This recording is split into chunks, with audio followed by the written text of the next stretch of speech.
जी हां, एमएसपी को लेकर के कांग्रेस पार्टी ने भारत बंद का ऐलान के बीच किसानों का किया समर्थन।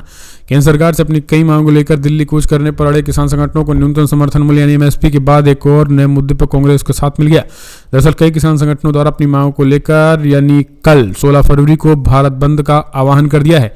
इस बीच कांग्रेस पार्टी ने भी भारत बंद के समर्थन में किसानों का समर्थन का ऐलान कर दिया है और कहा गया है कि फिलहाल हम भारत बंद के साथ झारखंड समेत कई राज्यों में कांग्रेस पार्टी ने जो है वो भारत बंद के समर्थन के साथ उन्होंने कहा है कि अगर जब तक किसानों की मांगें नहीं मानी जाती है हम किसानों को अपना समर्थन देंगे।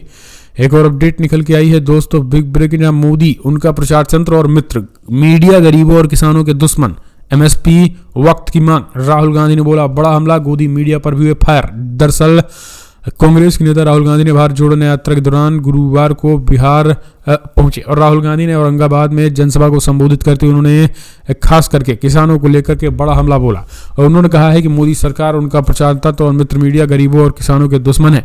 जब भारत बनाने वालों के हित की बात आती है तो सरकारी एक्सपर्ट को बजट की चिंता सताने लगती है, पर बात बजट की नहीं नीयत की है। उद्योगपति मित्रों के लाखों करोड़ों के ऋण और टैक्स की माफी पर चुपचाप जो है वो माफी चुपचाप करके उन्हें चुप करा दिया जाता है और भेंट में जो है वो पीएसयूज के औने पौने दाम में बेचे जाते हैं। पर किसानों को एमएसपी की गारंटी, गृह लक्ष्मियों को सम्मान और अग्निवीरों को पेंशन देने की बात पर सवाल ही सवाल। इतिहास गवाह है कि कांग्रेस बड़े और क्रांतिकारी कदम लेने से कभी नहीं डरी है। हरित क्रांति हो या बैंक राष्ट्रीयकरण हो, पब्लिक सेक्टर का निर्माण हो या फिर आर्थिक उदारीकरण हो, हमारे फैसलों ने हमेशा देश के भविष्य की नींव रखी है। आज हर किसान को एमएसपी दिलाना वक्त की मांग है। कांग्रेस का यह फैसला भी मील का पत्थर साबित होगा और ये ग्रामीण अर्थव्यवस्था समेत देश के करोड़ों किसान परिवारों का जीवन बदल कर रख देगा। तो राहुल गांधी ने एक एक करके ताबड़तोड़ अटैक किया है।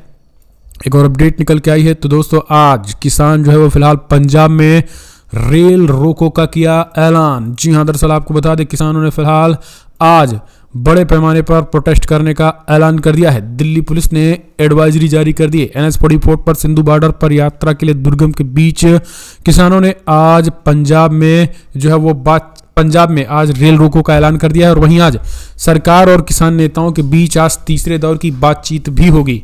खबर निकल के आई है कि केंद्र सरकार के साथ आज शाम 5 बजे किसान नेताओं की बैठक होगी।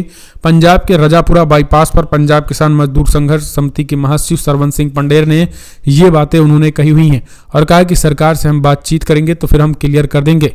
तो 5 बजे आज बैठक है, लेकिन आपको बता दें इन सब के बीच जो सबसे बड़ी अपडेट है वो यही है कि आखिरकार यहाँ पर अब जो है वो ये चीजें कही जा रही हैं। एक और खबर निकल के आई है तो दोस्तों, आखिर हिजबुल्लाह नेता ने गजा युद्ध समाप्त होने तक इजराइल पर हमले जारी रखने की खाई कसम।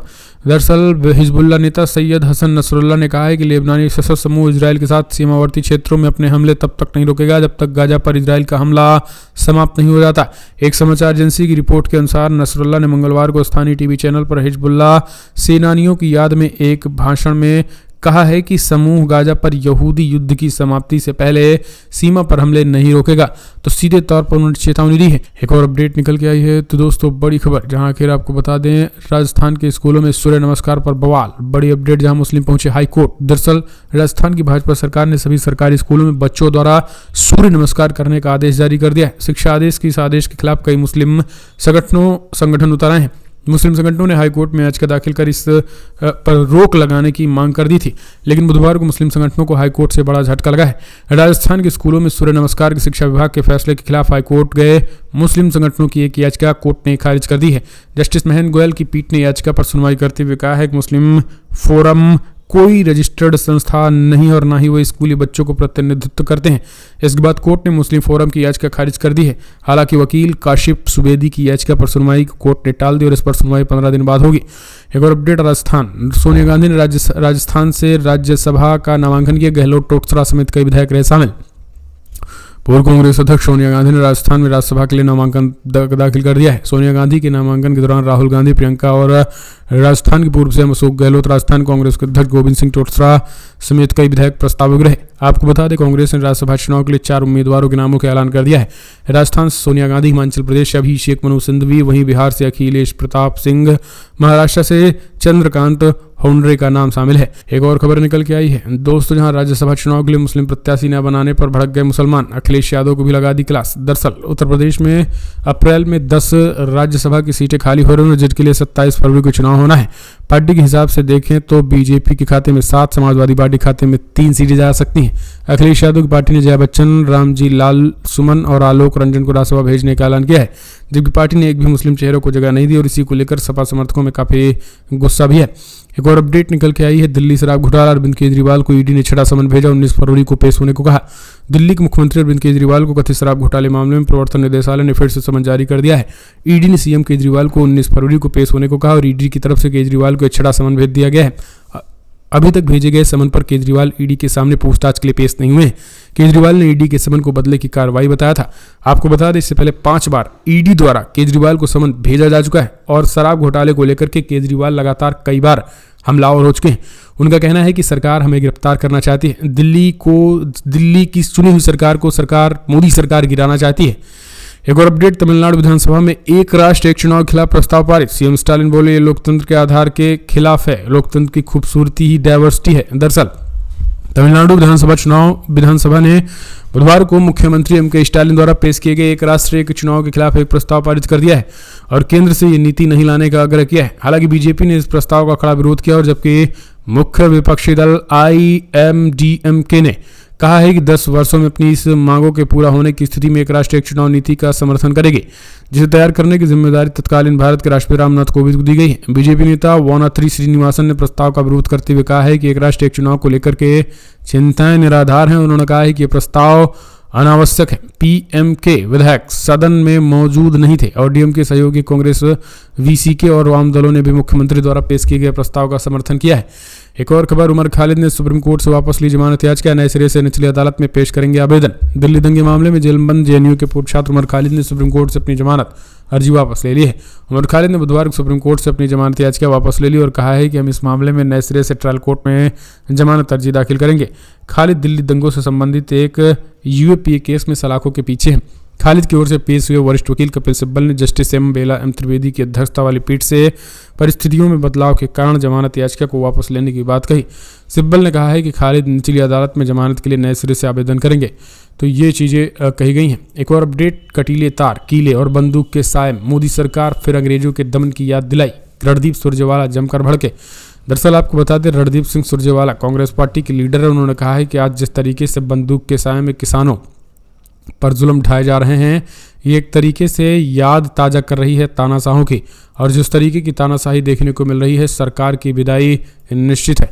अब किसानों को चाहिए कि पूरे देश भर में किसान बिरादरी एकजुट हो, नौजवान और किसान इस सरकार को उखाड़ कर फेंक दे, वरना ये स्थिति देश भर में हर किसी के साथ होगी। तो ये चीज़ें जो है वो उन्होंने कही हुई हैं। एक और अपडेट निकल के आई है, बड़ी अपडेट, जहां बिहार में AIMIM के जिलाध्यक्ष की हत्या के मामले में 3 गिरफ्तार। बिहार के गोपालगंज जिला के ऑल इंडिया मजलिस-ए-इत्तेहादुल मुस्लिमीन के अध्यक्ष और पूर्व मुखिया अब्दुल सलाम उर्फ असलम मुखिया की हत्या के मामले में पुलिस ने 3 लोगों को गिरफ्तार कर लिया। गोपालगंज के पुलिस अधीक्षक स्वर्ण प्रभात ने INS को बताया है कि अब्दुल सलाम की हत्या के मामले में फिलहाल जिनकी पहचान फिरोज आलम, मोहम्मद अदुद और मोहम्मद शकुर के रूप में की गई है, 3 लोगों को जो है वो फिलहाल गिरफ्तार कर लिया है। एक और अपडेट, अखिलेश यादव का सरकार पर हमला, कहा पूरा किसान आंदोलन कर रहा है। मोदी सरकार जो है वो केवल और केवल झूठे वादे करती है और झुंझुना नहीं करती वादों को पूरा। अखिलेश यादव ने कहा है कि फिलहाल पूरे किसान आंदोलन कर रहे हैं। एक तरफ आप भारत रत्न दे रहे हैं और दूसरी तरफ आप किसानों को रोकना चाहते हैं, उनकी मांग नहीं मानना चाहते हैं। आखिरकार बीजेपी चाहती क्या है? बीजेपी के लोग PDA से घबराए हुए हैं। मैं उम्मीद करता हूं कि हमारे सहयोगी दल PDA की लड़ाई को मजबूत करेंगे। अखिलेश मैनपुरी पहुंचे तो उन्होंने यहाँ कहा है कि आज देश की विडंबना यही है कि किसानों के बड़े नेताओं को जो है वो भारत रत्न देकर के किसानों के मुद्दों को दबाने की कोशिश हो रही है। भारत रत्न अच्छी बात है, लेकिन भारत रत्न की आड़ में आप किसानों का गला नहीं घोट सकते हैं।